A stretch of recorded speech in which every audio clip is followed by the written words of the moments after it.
Welcome to Negotiating Happiness, the show that helps you find happiness, success, and balance in your work and life. I'm Adriana, your host for this journey into entrepreneurship and personal growth. We're broadcasting live on 107.7 and 105.3 FM in New Orleans as part of the United Public Radio Network. We explore the latest strategies, insights, and stories from successful entrepreneurs and experts. From managing stress to building a thriving business, we've got you covered. Good afternoon, everyone. Thank you so much for tuning in. This is your host, Adriana, and this is Negotiating Happiness, episode number 5. So grab your lunches, grab your coffee, and join me for another insightful discussion regarding your business, your happiness, and what we can do to improve. We are broadcasting live on the United Public Radio Network and UFO Paranormal Radio Network at 105.3 and 107.7 FM in New Orleans. So if you can't tune in just now, or you want to tell your family and friends, we do stream live on most popular platforms. And we also post everywhere as well for a replay. So today's subject is embracing failure, because we've all been there, right? We've all been there. We've all experienced it, whether it's personal or business. We are all too familiar with it. And I wanted to talk about, believe it or not, the benefits of embracing it and what that can do for you in terms of personal development and business as well. And this is not one of those fluffy pieces where we try to think positive about everything. This is a practical view on how we can make this work for us, even though we might be in a tight spot.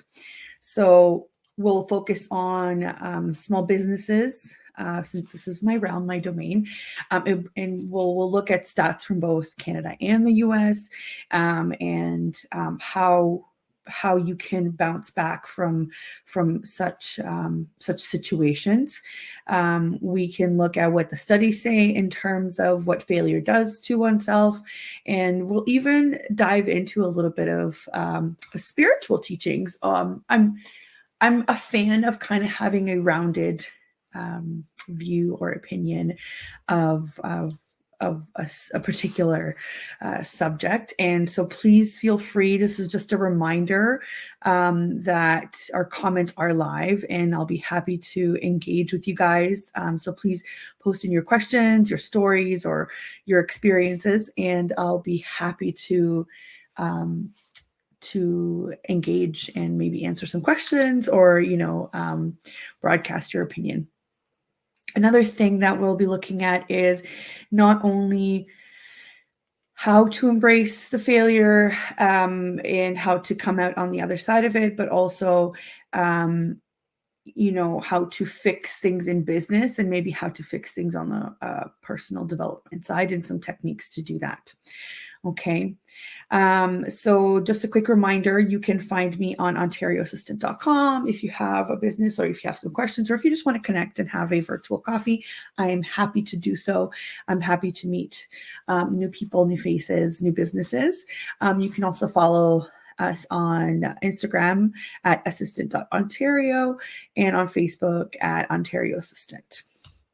Okay, so let's dive in. I'd like to be super cliche and start off with a famous quote from Thomas Edison, and it says, "I have not failed. I've just found 10,000 ways that won't work." And I know, again, I am super aware how cliche that sounds, but it is true. It is absolutely true, and it kind of goes hand in hand with the work smarter, not harder, situation where you just have to figure out what works for you and what doesn't. And that is part of failure. And I also would just like to remind everybody that the scientific method is all about, failure, and not always about success. Even failures can teach us really big things. I'm pretty sure a lot of from correct me if I'm wrong. I think from my memory that's how antibiotics were discovered, is through a failure of an experiment. So again, it all depends on how you look at things. Okay. So why do I want to talk about the benefits? Because I think that it could be beneficial for our businesses in several ways. And one is really obvious, it's learning from mistakes, right? It provides an opportunity for us, or maybe for the team too, right? That might not be your personal failing in business, it might be your team's, and it happens, it you can then make a note to say, this didn't work. Why didn't it work? And what can we do to make it better? So by analyzing and reflecting on the failures, we are able to identify areas of weakness and make necessary changes to prevent, from similar mistakes from happening. So that's one. Two, I've talked about this before. It's about resilience building. Um, you have to have this ability to bounce back from setbacks. It is critical for business, and experiencing failure can help you do this. And it's the same thing goes from your team. This is where you have the opportunity to be a good leader and say, look, I know this is not ideal, but how can we learn from this, and teach them how to look at things from a more efficient perspective. This will help you persevere through the difficult times. And we've had some difficult times lately, especially for small businesses. The other benefit would be innovation and creativity. It can lead you to think outside the box. It can lead you to develop solutions that maybe have never been implemented before. And that is what drives innovation in an industry. Because if everything worked perfectly all the time, we wouldn't need different solutions, and we wouldn't have the need for maybe professionals that help us get to those solutions, new ideas, new products, new services. That's how somebody else's failing was my idea for my business model. And it might sound harsh, but it's the truth, right? Somebody else showed me the gaps that they've had in their business, in operations, and that's what made me come up with my idea to be and provide that service to small business owners. And the other benefit could be testing and refining strategies, right? We can take advantage of this opportunity for our business to refine our strategy or how we go about things. And we get to experiment, regardless if you wanted it to be an experiment or not. It is now that it's failed, so you can cross that off.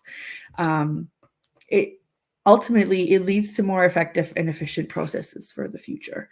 It is just a reality of things. And I do think that a lot of business owners have this capacity, and this is common sense, common knowledge, to be able to understand all of these different benefits or situations.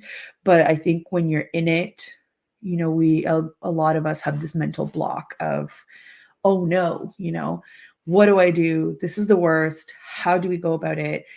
We have this mental block of, oh, if only I did this, and if only I did that. So these common sense benefits are just here as a reminder that could maybe help ease that block quicker, right?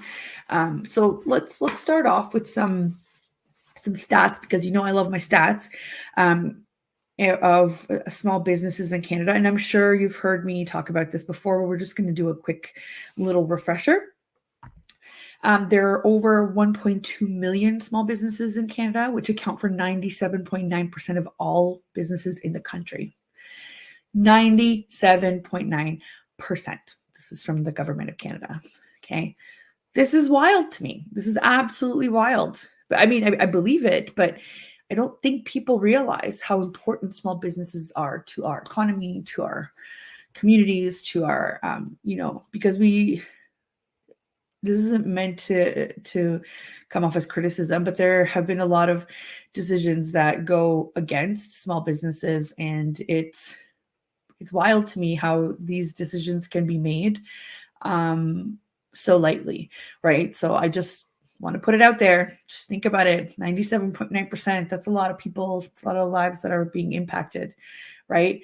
The most common sectors for small businesses in Canada are construction, retail trade, professional services, scientific and technical services. So I'm part of one of those, which is the professional services. I was when I was an employee as well, and I am now too. And we sometimes forget. And out of these sectors, which are the most common for small businesses, I can see right off the bat that I feel sometimes the construction industry doesn't get the props it deserves sometimes, or even the retail industry. And I'm just speaking specifically from, I guess I think of malls when I think of retail, but the retail trade could be many, many things, right? So just keep that in mind when you're talking about business. These are some of the most overlooked, industries, you could argue. Again, that's a stat right from the government of Canada. And according to a survey done by Business Development Bank of Canada, 58% of small business owners have experienced failure, with the most common reasons being lack of sales, cash flow problems, and inability to find financing. So I guess that's the most painful kind of failure, is financial, right? Because we've all got bills. So let's get real. Let's talk about it. I know sometimes people get really squeamish when they talk about money, but this is what it is. This is what it takes to run a business. And just to put it out there are, the government does offer various funding programs and tax incentives to small businesses. So do reach out. I have heard in the past that, they have, the funding doesn't go well because they have leftover funding, or because there's not enough applicants. So don't be a part of that statistic. Do reach out. Don't think you're on your own. Try and find something in your area that will help you, because there are mechanisms out there to help you with this issue, right? To try and avoid probably one of the biggest failures that you can think of, which is lack of sales and financing and everything to do with money, right? And I mean, we could probably draw comparisons with our neighbors, right, in the US. So according to the Small Business Administration, there are over 30 million small businesses in the US, which account for 99.9%. That's even higher than the Canadian market. You heard right. 99.9% of all businesses in the United States of America are small businesses. And the most common sectors for small businesses in the US are healthcare and social assistance, professional and business services, and retail trade. So again, we could draw comparisons. They're fairly similar. They're very basic necessities, retail, healthcare, social assistance, and professional business services. So again, we have to keep in mind when, I guess this is please don't forget to vote, your voting reminder. Keep that in mind when you're doing your votes, because if you don't own a small business, I'm sure you know somebody that does. Your friend, your partner, your family, your distant relative, good friends. There is no way that you don't know somebody that owns a small business with a percentage like that. 99.9% of all businesses in the United States of America are small businesses. Small businesses, not giant corporations. There was a study done by the Bureau of Labor Statistics that about 20% of small businesses fail in their first year, while about 50% fail in their fifth year, right? That's 1 out of 2 businesses will stop existing by the time they get to their fifth year. How can you not be one of those businesses? Well, you got to embrace the failures that you can. You got to embrace them. You got to revamp You got to learn, you got to move forward, and you have to not let that mental block get the best of you. And in the US as well, the government does offer various support programs. There are loan programs and the Paycheck Protection Program, which I don't know anything about, but I'm sure if you reach out to the Small Business Administration, they will have more information there for you as well. And I know statistics aren't the most exciting thing, but it helps us form our bigger life picture, right? Knowing about who you're in business with, or who your audience is, or how many people are in your shoes, will help you make better business decisions. If you don't think that, you're going to struggle. You're going to struggle hard with these kinds of things. You have to know what you're dealing with in order to make better decisions. Okay. And,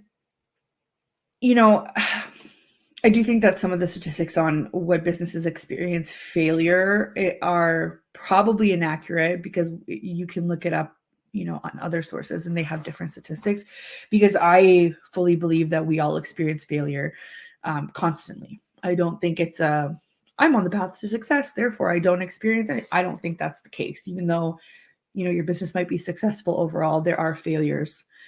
Everybody has weaknesses, right?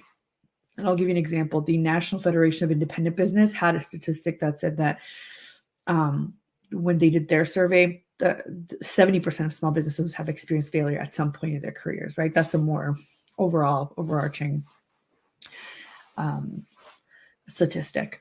But I believe it. And interestingly, this is probably what I want everybody to remember out of this entire thing, is that this particular study done by Harvard Business School, they found that entrepreneurs who previously experienced failure were more likely to succeed in their next venture. Why? Because people learned from their failures. This is exactly what I need you to focus on. When you're in a tough spot, that's because the universe it's a sign to say it's time for a change, right? And the fear of failure is one of the biggest barriers to entrepreneurship, with many aspiring entrepreneurs hesitant to take the risks. And I have this conversation with a lot of my entrepreneur friends, where we talk about how other people don't understand the risks that we're taking. They don't understand the decisions that we make, because, we joke about, oh, it's just like entrepreneur life. And we always come to the same conclusion, that we should have done this sooner than what we did.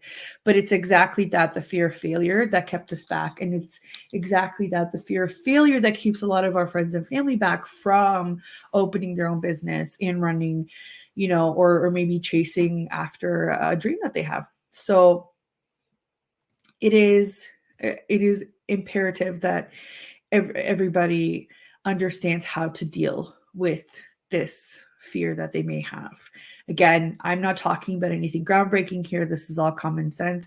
But sometimes as entrepreneurs, we need to be reminded of very basic concepts, because we run at such a high level sometimes, and we're so good in whatever, industry or field that you're in, that sometimes your brain skips a couple steps and forgets about these little things. It is important to remind yourself how your brain works and what you can do to manage it, to make better decisions. So while all of this is great to hear about, what could we do in our own business? Like, what is it that brings us to the point where we say, okay, enough with the pity party, or enough with the, all of the feelings, which you should feel. What do I do now? Like, where do I go from here? So there are a couple of things, and I try to make it a little bit more general, so that a lot of businesses or entrepreneurs can relate to it. So obviously, first things first, if something failed, you need to conduct a quote unquote post-mortem analysis, right? You have to. You have to analyze feedback. You have to look at your sales data. You have to evaluate the effectiveness of your marketing and advertising efforts. And I know a lot of people who put a whole bunch of money into marketing and advertising. And while that's great that you have the capacity to do that, it's not always used in the most efficient way. And that's why you're not getting the results that you want to. And we're lucky because we have the tools that we didn't have 50 years ago. So imagine being a an entrepreneur 50 years ago where you needed multiple people to run this venture that you're in order to even keep track of sales or fulfilling sales, when now we have CRMs, we have stats, our social media channels have insight dashboards where you get to see all these statistics. Nobody has to calculate these statistics by hand. So we need to take advantage of this, because I know they come easy to us and they're free and they're part of our day-to-day lives. But I find that a lot of us don't even pay attention. We send out newsletters, we send out, emails. We don't link track. We don't analyze our open rates or our, click rates. There's no tracking of any kind, even though all you have to do is make the conscious effort to go on and it will tell you exactly what worked, what didn't work. You have to figure out the why yourself, because that's why you're the expert in your field, but you have to use the data that you have. And so that's right off the bat. You have to conduct a post-mortem analysis. Like, what went wrong? Why?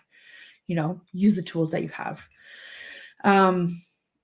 At this point, after something has failed, so let's say it was a failed launch or a service or a product that did okay, just not the best. That depends. Do you consider that a failure? If you do, I would suggest that, refine it and relaunch it. Because if it is a good service, if you do see the demand for it, it just means, we missed something. There's something that we didn't address that we could do it. So it has potential, but maybe it was the execution that was wrong. So this can involve things like, going back to your customer feedback. And the other thing too, do you have customer feedback? That's a huge thing. If you don't, go out of your way to get it, right? Offer the product for free, get it out there, work with them, send them reminders, and get that feedback. And that's I'll touch on it later on too, but that's part of the problem too, is you don't have that feedback before you launch. And a lot of the times that can prevent a lot of these problems that we're having. So it is best practice to get customer feedback before you go live with something. That's why you see a lot of coaches and a lot of online business entrepreneurs that will, preach about do pre-sales as well. It gives you a little bit more information on what you're looking at, and you can do some last minute adjusting or adjustments of your execution. In some cases, maybe the service or the product maybe didn't have the potential that you thought it did. And then you check your demand, you've seen what your sales look like or what your continuing demand looks like. And you say, I have to pivot or I have to diversify, right? Which could involve exploring a whole new line of products, and expanding into different markets. But maybe your market was heavily based on current events, right? We know things change, so you have to change with it. But to kind of go from that, a lot of the times I don't find that people need to pivot or diversify if they've had a failure in some sort of service, but they need to focus more, or have niche marketing. And at the beginning, when I started this, I hated that. I hated having people tell me that I need to specialize in something, because there are instances where I agree with it and instances where I don't. But it's really hard to compete with some of the bigger businesses that are already maybe running the same business model that you are in the same industry. So instead of competing with an unfair, amount of resources that you don't have, you could focus on identifying and targeting a niche market that's basically underserved or overlooked by the larger competitors, right? So learn where their weaknesses are. So I don't necessarily think that you should diversify or pivot right away from a failure. I think that you should look at what can you focus on, right? Unless it's a complete disaster and it just was never a good potential service or product. But I really do think that niche marketing would help with the situation, where you can identify those weaknesses in the bigger businesses that are overlooking. The other thing that we could do, which is kind of heavily marketing based, is you would focus on customer feedback. So this is the idea that maybe not after or maybe before, right? You would focus on what was their experience with the business, with the process, with the system. Was it hard for them to even purchase it? That's another thing that people forget all the time. The easier you make it for somebody to purchase something, the better success you're going to have. If it takes me 4 screens to get to the pay now button, and I'm pretty savvy, I get annoyed, one, to be perfectly honest. Two, what about the people that are not savvy, right? Are you losing them in between those 4 screens? Make things easier. People will buy from you if you make things easier for them. And not necessarily easier with, I don't know, showing your willingness to be flexible. I'm talking purely from the tech side of it. We have the capacity these days for anybody to have an online store, an online website. Make it easy for your customers to find you and to buy things from you. Just basic. It's very, very basic. And I work with a lot of small businesses that are still working on that to get themselves up and running, right? Because this is a new age. And I'm talking about the business owners that I've been around for, I don't know, maybe they've been around for 20, 30 years and they're really great at what they do. They just need to adapt to this new form of, our digital world. But so just to go back, the customer feedback is really, really important. So I would say give out your product for free in exchange for reviews. Don't just give it out. Actually make it a process where you say, I'm creating a code where you can go through my checkout. Excuse me. We can go through my checkout in exchange for, like, actually, say that to them. Have it be very obvious.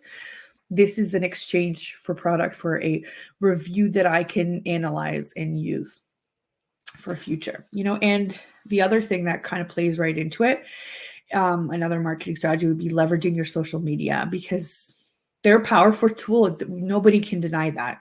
Whether you like them in your personal life or not, that's a whole other issue.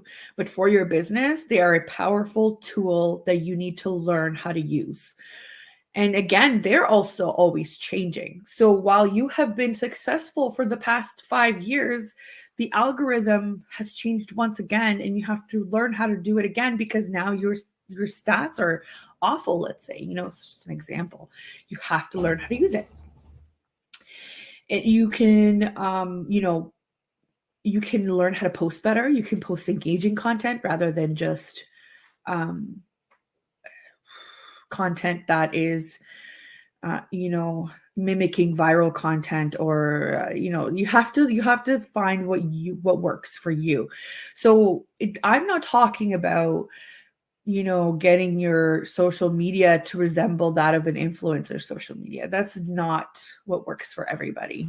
I have, I think, like 500 followers on Instagram, and my last 4 leads have all come from Instagram, which is wild to me because before that it was strictly through my website. So again, I'm noticing these changes. I'm not talking about, spending 24 hours on socials. I'm just talking about learn how to use it, check out your insights, and talk to your potential customers, or talk to the people that are listening to you, because they might know somebody who will be your customer. I can't tell you how many times I've discovered small businesses as a mom with a little one from my friends saying, "Oh, you know what? I have to show you this. I think you'd really like this." And it's all coming from Instagram or Facebook, you know. So it does work, and it still kind of goes off of word of mouth. It's just easier to find you these days with social media. So respond to those comments, offer promotions. You can rebuild your online presence after you've already been out there and maybe haven't done it to the best of your ability. You can do it. It is possible. The other one that people seem to love in the online world is you can collaborate with other businesses that are complementary to your business or what you're offering. So that would be maybe that particular business can help you expand your business's reach and appeal to new customers, right? Like a bakery partnering with a coffee shop to offer a joint promotion or cross promote each other's products, or maybe what's another good one?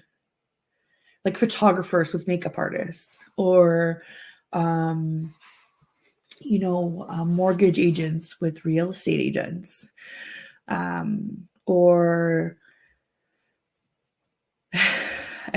there's just so many. I'm drawing a blank here. That's probably a sign.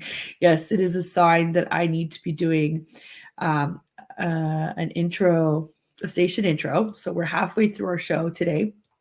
So if you're just tuning in, you're listening to Negotiating Happiness with your host, Adriana. That's me. We're live on the United Public Radio Network and UFO Paranormal Radio Network at 105.3 and 107.7 FM in New Orleans. And we're currently streaming, YouTube, Facebook, Twitch, all popular platforms you'll find us on. Some of our shows are on Roku TV as well, if you prefer that. And if you don't get a chance to tune in live, that's okay. We will have it posted on the network channels and also on my personal channels as well. I'm still working on getting some of them up to date with all the episodes, but nevertheless, I am working on it. So again, grab your coffee, grab your lunch, and let's continue on here. So we were at the point where we were talking about how we can embrace failure and what we can do with our failures and how we can make things better and learn from it. And we spoke about why it's important, and now we're just on the practical application side of it, of how can we apply this to our business. I've gone on a couple of different solutions. I think my last solution here would be to offer incentive for referrals. And it's not always one that people are super excited about, but word of mouth marketing is still probably one of the most effective ways to do this. And you can use your online presence to increase that, right? And I'm not just saying give it away for free or have discounts, but you can encourage existing customers to spread the word and attract new customers. What does it take for you to throw in another product or another service? Just a little bit of like kind of a thank you to your loyal customer base if they are going to bring on more potentially loyal customers, right? So I know we talked a lot about the business side of it, but what do we do with our personal side, right? Again, you are a smart individual, you're running a business, your brain's probably going, 1,000 kilometers or miles an hour. What do you do when you have that mental block? How do you deal with, oh no, I've failed at something. How do I come out of this? Yes, you will be able to think of all of these things, right? Because these are all common sense things. I trust that a lot of people know about this, but I'm just here to remind people of all of these different tactics and strategies. So what do you do when you're only human? So I wanted to dive in a little bit into like the spiritual side of things, because a lot of people are spiritual or religious. I'm more spiritual than religious, I think, and I I think if I had unlimited resources, I would be an academic forever, but not not in the real world. So I do like learning about other cultures and religions and whatnot. But I think I like to pick and choose what what I want to learn about, which might not be the healthiest thing. But I do want to dive into for those people that can resonate with some of these concepts. I think a lot of them are very philosophically interesting to discuss, so that's why I'm even mentioning it. We've got the concept of embracing impermanence, which is something that I can relate to. I keep saying all the time, change is constant. Nothing is, forever. Nothing is permanent.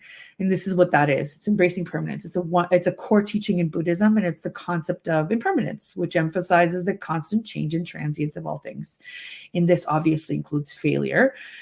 It is a temporary state, right? You just need to look your mental block in the eye and say, failure is a temporary state. And it will eventually pass, right? So by embracing impermanence, you can learn to let go of attachment to success or to failure, depending on which way you go. And instead, you can focus on the present moment and the actions that you can take to improve your situation. And this can be applied through our business by recognizing that, mistakes can be opportunities for growth and learning. So accept it and move on. It's like when we talked about mindset, right? How to be in a positive mindset. Yep, sometimes things are super overwhelming. So you're going to accept it. It happened. Embrace it that it's not going to be a permanent thing and move on. So that's one cool thing about Buddhism, is embracing impermanence. Another one that we can touch on is cultivating resilience, which has been a continuous theme in our discussions. And I think many spiritual teachings touch upon resilience, and that's the ability to bounce back from setbacks, in adversity.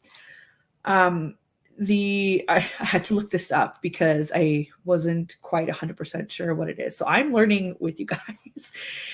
Stoicism, which is a spiritual teaching, I guess, teaches that we should focus on what we can control, right? Our own thoughts and actions, not anybody else's, right? Our own thoughts and actions. So remember that. You cannot control external circumstances. And we should prepare ourselves mentally and emotionally for challenges. They're coming. So it's a fact of life. And it can be applied to our businesses by recognizing that setbacks are inevitable. So how do you prepare, right? And a really good way is to make sure that you've got a strong base built before you decide to scale, before you decide to bring on new people, before that.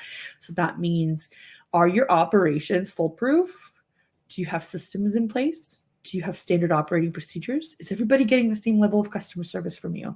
And are you treating everybody the same, right? So are those things done? Are you that there's going to be a problem coming. So as long as you focus on the base of your business first before you do the big things, I think you'll be more likely to avoid some of the failure or have maybe little failings here and there rather than catastrophic ones.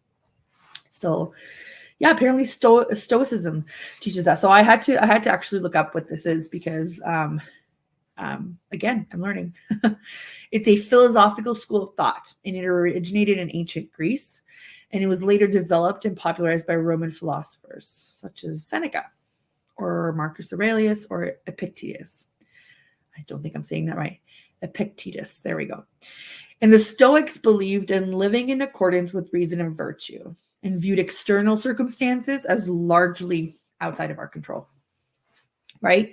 So focus on what you can control, and that will help you develop. self-control, rationality, emotional resilience. And you can find your inner peace and live a fulfilling life, even in the face of adversity, because you know it's coming, you're prepared, you know what to do. So I guess that's a very, very ancient technique that has been, you know, developed into common sense. It's common sense. I just think we need to remember that the people before us have done this so many times, and we just need to remember. Depends on what your approach, what's the best approach that works for you. Not everything works for everybody. Not everybody is super rational all the time, right? Another, I guess, fun for me, not for everybody, fun portion of Stoicism is called apatheia, which is often misunderstood as the meaning of apathy or lack of emotion, but it actually refers to a state of tranquility or inner calm. And it comes to being able to accept external events with equanimity or without being swayed by extreme emotions such as anger or despair. That is such a hard thing to do. And I feel like this is goals for everybody. It's you have to approach everything from a sense of calm. It's tax season here in Canada. And I think everybody's stressing out about taxes, including me. I didn't receive the best news of my taxes. I'm not going to lie to you, but I couldn't help but just be like, okay, I guess we'll deal with it. And I've had people react to those kinds of news in a very, not so calm way. And I'm not saying it's wrong, because it's not. You got to feel your feelings. I just think that if you don't, you're going to kind of fall in that trap of, okay, like I'm throwing myself a pity party. When is this pity party going to end? Oh no, poor me. I'm still in my pity party. And then the cycle continues, right? So I think that it's a really great way to look at it. That's why I even went into this whole lecture about Stoicism, I guess. And it's true. It's a really great concept. It's influenced many areas of modern thought, including psychology. You hear it in self-help books or leadership books. And as an entrepreneur, this is really, really key to developing resilience and, focus on what you can control and maintain the sense of it's inevitable, so let's prepare for these setbacks. Be proactive, not reactive to things. So that's probably one of my favorite way of thinking about it so far. And I'll give you another one. It's finding meaning in failure is a big one in the Hindu tradition, because the concept of karma, which everybody knows, it emphasizes that our actions have consequences and they shape our future. This is probably one of my favorites too, because I've always had this idea in my head since I was a child, karma, not necessarily with those words, but the concept. So by reflecting on our failures and learning from them, we can develop greater self-awareness and work towards a more positive future. Right. And in business, this could mean you're looking for lessons and opportunities for growth that come from them and use them to improve future performance, which we've talked about, right? Like it's crazy to me that once you put all of this together, there's just everything connects. If you think that they don't connect, they connect indirectly. I promise you, everything connects. Even in business, in your personal life, everything connects and everything affects everything else. Which is super overwhelming to think about. But this concept of karma is you can also look at it as like the universe is telling you that there needs to be balance, right? We talk about balance with work, balance with happiness, balance in karma, balance in success and failure. It's the same. It is the same concept, And another one that I thought was pretty cool was surrendering to a higher power. This isn't, I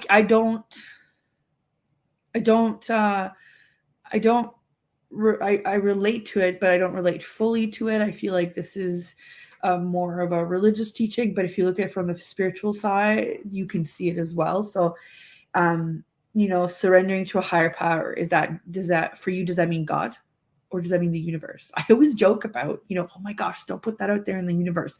But this is the part that I think I would relate to, surrendering to a higher power. The higher power is the universe, the totality of, of everything around us, and how there has to be balance. So that's why there's continuous change, because there cannot be just,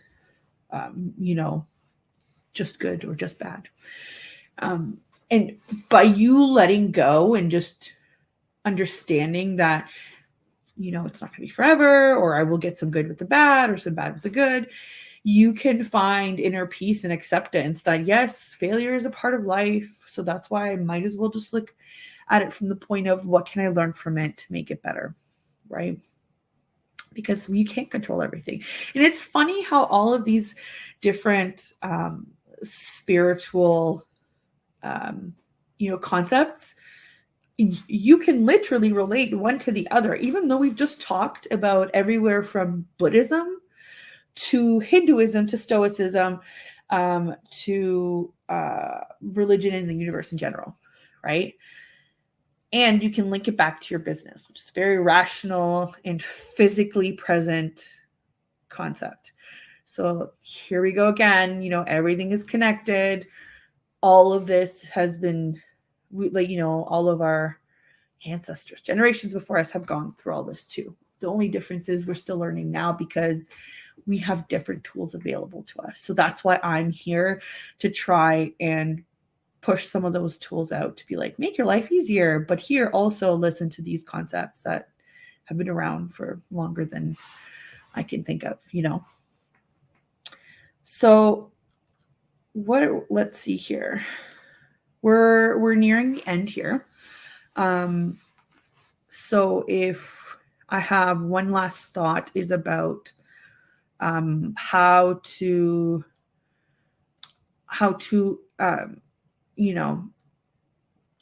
I get something out of this personally as well? Because again, we're all, if you're an entrepreneur, you're very likely to be a smart person. You're likely to think on your feet. You're likely to already know these, to have common sense, and to have really great ideas that have allowed you to put in practice this,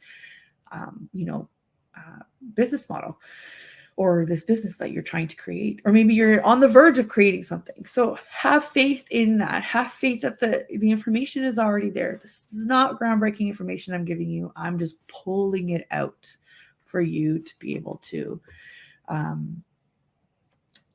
remember it, maybe in difficult times, or, I'm a full believer that we get things when we need them. So this also goes back to some of the other spiritual teachings of, I believe it was Buddhism, but don't quote me, I'm not sure. It was, a teacher will appear when the student is ready. So it's the same thing, you will find things that you need at the time that you need them. If you think that you needed them before, you were probably not ready. So that helps me let go of things a little bit, even though I'm very much type A personality and I want to control things around me. It does help me think about, especially in the times where you're just tired and it's like one thing after the other. It helps me think about, okay, well, it wasn't meant to be. It will meant to be at some point, at some other point, but not right now. Excuse me. It seems the weather is wreaking havoc with everything relating to anywhere from allergies to being stuffed up and not really sure if we're going to be in summer or not. It is raining and it's gray out here. So my throat is all not letting me do my job. Okay, so one last thing that I wanted to talk about is something that it's kind of a promise to myself. I'm putting it out here to you guys and the universe that I'm going to start doing this. I was recently editing or reviewing or scheduling a blog of one of my clients, and she talks about her journaling practice. And I say client, but I consider her a friend.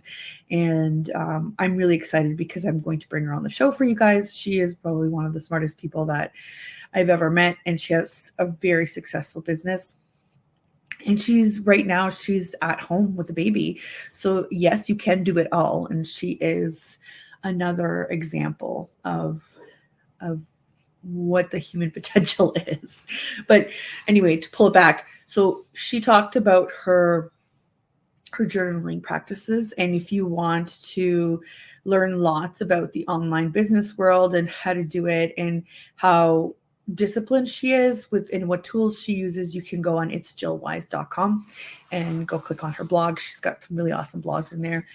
And I wanted to introduce everybody else to journaling. I mean, we all know that when we were kids, maybe we had journals and we would write all kinds of crazy things in there, but I did not realize that scientifically that is one of the easiest ways that you can decrease anxiety and stress.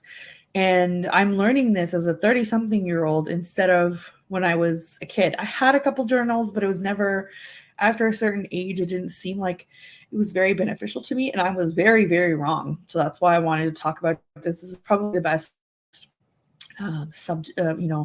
development technique for your own personal happiness to talk about when you talk about embracing failures, because journaling can get those feelings out there and they can help reduce the stress of it.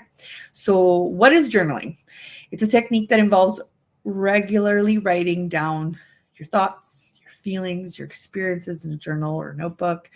And it can be used as a personal development tool to help individuals gain self-awareness, process their emotions, and identify patterns in their behavior and thinking. This will help with self-awareness 100%, right? It's right in front of you. You just have to read it and then you figure it out. You have to be aware that you have to kind of do a comparison, see where you started, where you're at now. It's it won't be effective if you're not, using it for that particular, technique or comparison, right? So remember, yes, you write it down and you keep consistent, but you also have to go back and see, okay, am I progressing? Am I doing this right? Am I doing this wrong? Nobody can really help you with that unless you have some sort of writing coach or maybe therapy, right? Your therapist could help with journaling.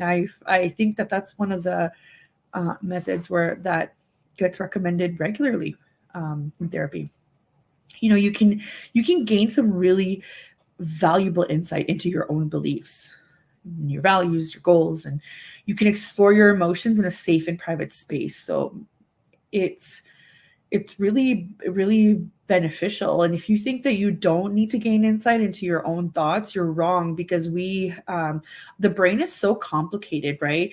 We know so many more things than what we realize, right? Is it subconscious that you know things? Maybe, right? So this is why we need to keep practicing and exercising our brain in order to boost that power that we have. We have such great power in our brain.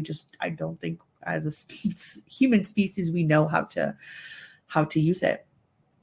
And like I said, it can help reduce stress and anxiety. It can improve memory and cognitive function. It can boost creativity. For me, it always felt like I no longer need to keep it in my brain because it's down on paper, right? So I feel like it almost makes way for new thoughts. So I definitely believe the boost creativity aspect of it, and the way you can start to do it is you set aside regular time to write in this journal. And whether it's daily, weekly, or as needed basis, I think that's up to you. I think that's something that you need to work on to see what works best. And you can write about anything without judgment or, concern for, does it make sense? Is it choppy writing? Is it grammatical? Whatever it is, this is not what the purpose of the journaling is. It's not for you to become a better writer. It is for you to unload and become more self-aware. I think it's also a way to repeat all of these plans that you make. I don't know about you guys, but I'm super busy all the time. And it's my fault because I take on way too much than what I can possibly do. So I'm not complaining. I'm just being realistic here. It is my fault, but I'm so busy that I have all these great ideas and I feel like if I don't write them down right away, they're gone. So that's another way that I think I'm going to use journaling.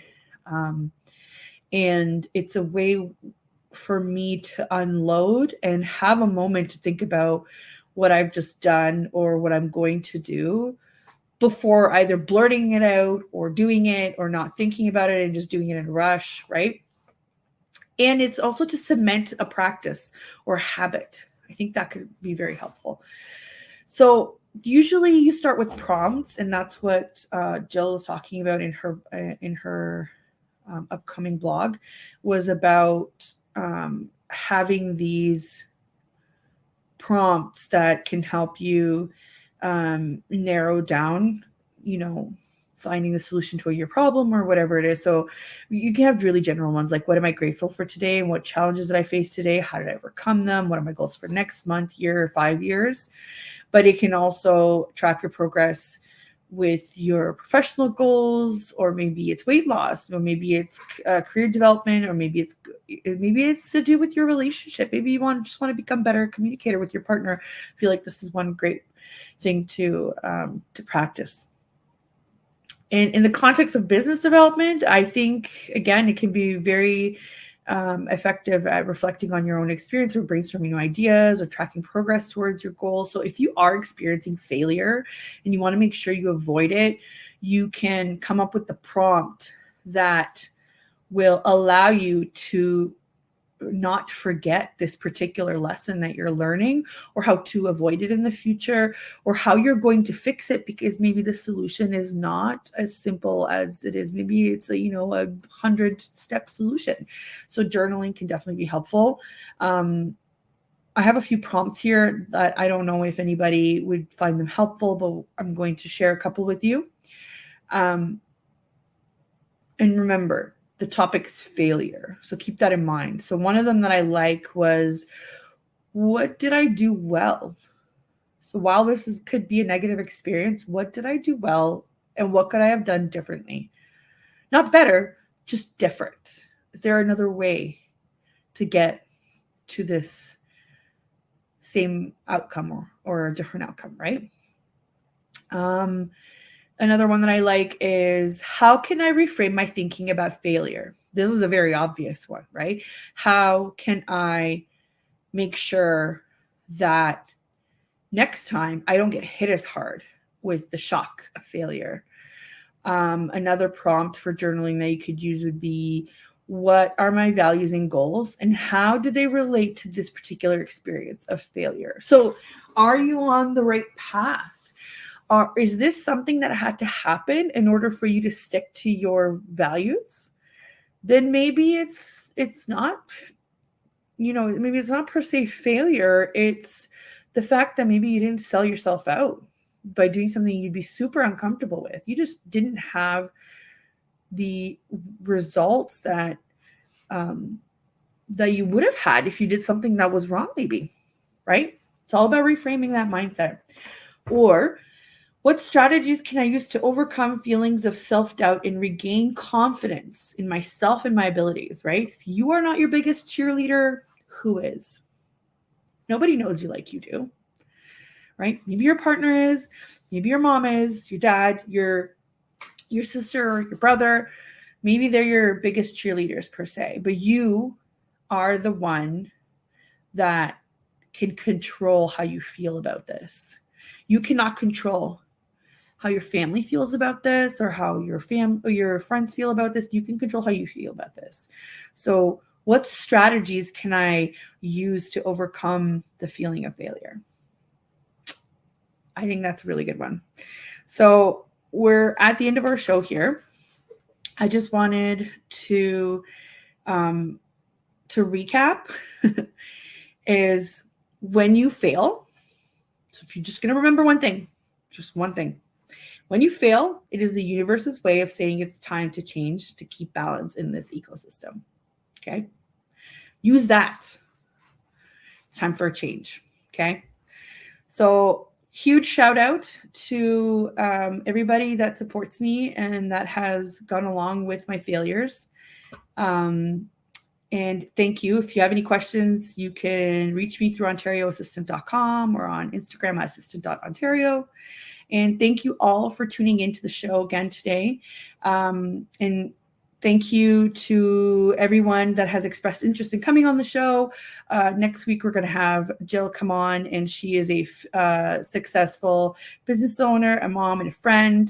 And I can't wait to have her on. And a big thank you to the United Public Radio Network and UFO Paranormal Radio Network. And we will see you next week. Thanks so much, everybody.